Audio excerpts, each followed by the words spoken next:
You will learn how to create a database in Plesk. This tutorial assumes that you have already logged into your Plesk account. In the left sidebar of your Plesk account, there is the Databases option. Click this option and go to the Databases interface.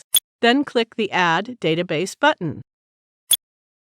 Enter the database name, such as blog, in the given input box, then click to open the drop-down list for related sites and select an appropriate website.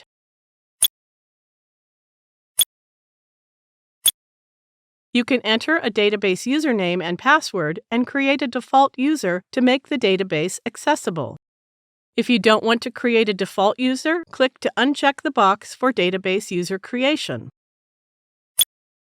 When ready, click OK. That's it. The new database has been successfully created. Now you know how to create a database in Plesk. Thank you for watching.